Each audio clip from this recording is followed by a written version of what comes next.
ప్రభుత్వ ఉద్యోగాల నియామకంలో, పదోన్నతులలో, బదిలీలలో, అదేవిధంగా ప్రభుత్వ విద్యాలయాలలో ప్రవేశాలలో స్థానికులకు ఎక్కువ ప్రాముఖ్యత ఇవ్వాలనే ఉద్దేశంతో కేంద్ర రాష్ట్ర ప్రభుత్వాలు ఆంధ్రప్రదేశ్ రాష్ట్రాన్ని 26 జిల్లాలుగా, 6 జోన్లుగా, 2 మల్టీ జోన్లుగా ప్రకటించడం జరిగింది.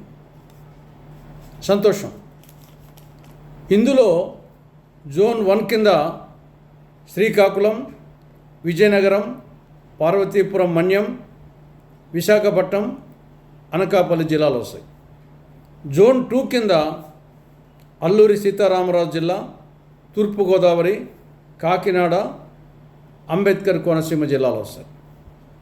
జోన్ 3 కింద పశ్చిమ గోదావరి జిల్లా, ఏలూరు జిల్లా, ఎన్టీఆర్, కృష్ణా జిల్లాలు వస్తాయి.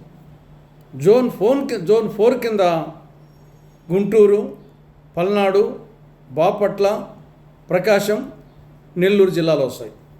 జోన్ 5 కింద తిరుపతి, చిత్తూరు, అన్నమయ్య, వైఎస్ఆర్ కడప జిల్లాలు వస్తాయి.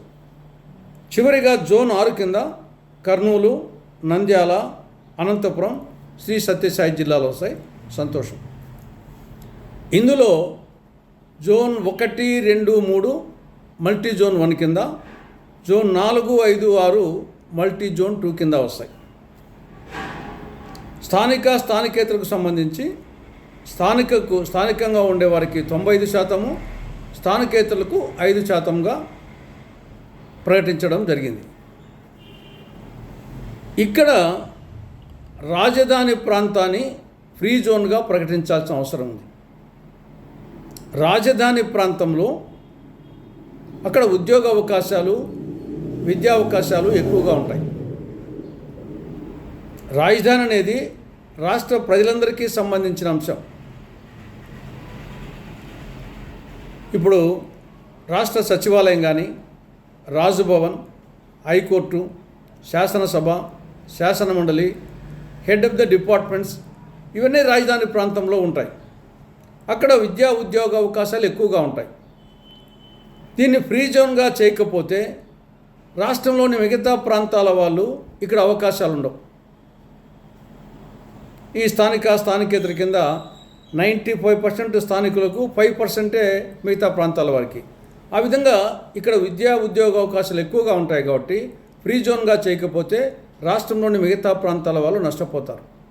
నష్టపోవడమే కాకుండా క్రమేణా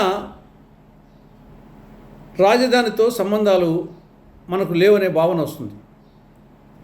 రాజధానితో అనుబంధం క్రమేణా తగ్గిపోతుంది. కాబట్టి పరిణామాలు వేరుగా ఉంటాయి రాబో రోజుల్లో. కాబట్టి ఈ జోన్ల సిస్టమ్ స్థానికులకు 95% కల్పించడం సంతోషమే.